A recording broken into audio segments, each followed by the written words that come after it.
आप हैं निष्कर्ष भारत के साथ और मैं हूं मनोज चतुर्वेदी।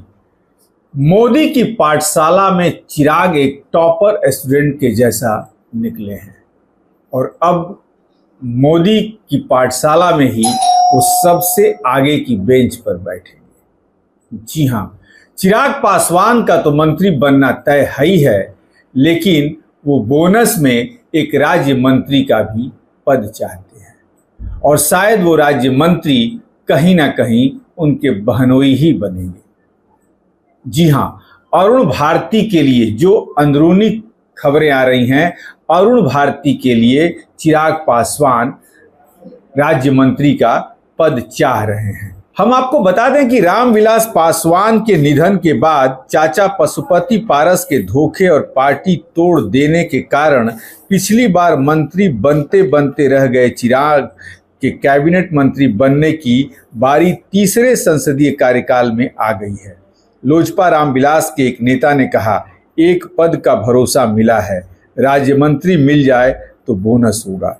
इसके अलावा एनडीए में शामिल हम के नेता जीतन राम मांझी अकेले सांसद होने के बावजूद सीनियरिटी और महादलित कोटे से कैबिनेट मंत्री बनने की उम्मीद में निश्चित तौर पर आस लगाए हुए हैं।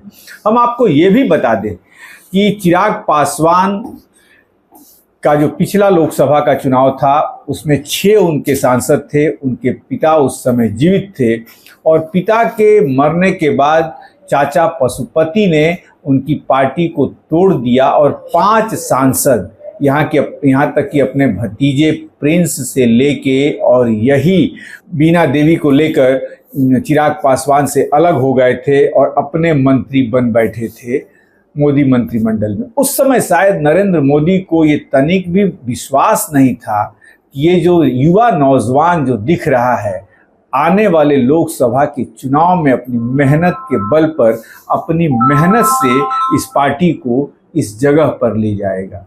और चिराग पर भरोसा करते हुए पशुपति पारस को किनारे लगा दिया गया और चिराग को 5 सीटें दी गई। चिराग भी नरेंद्र मोदी के सामने खरे उतरे और अपनी 5 की 5 सीटें जीत कर दिखा दिया। और देश के इतिहास में पहली बार हुआ कि सबसे युवा सांसद शांभवी चौधरी जो हैं वो चिराग पासवान के पार्टी से, चिराग पासवान के दल से चुनकर आई हैं।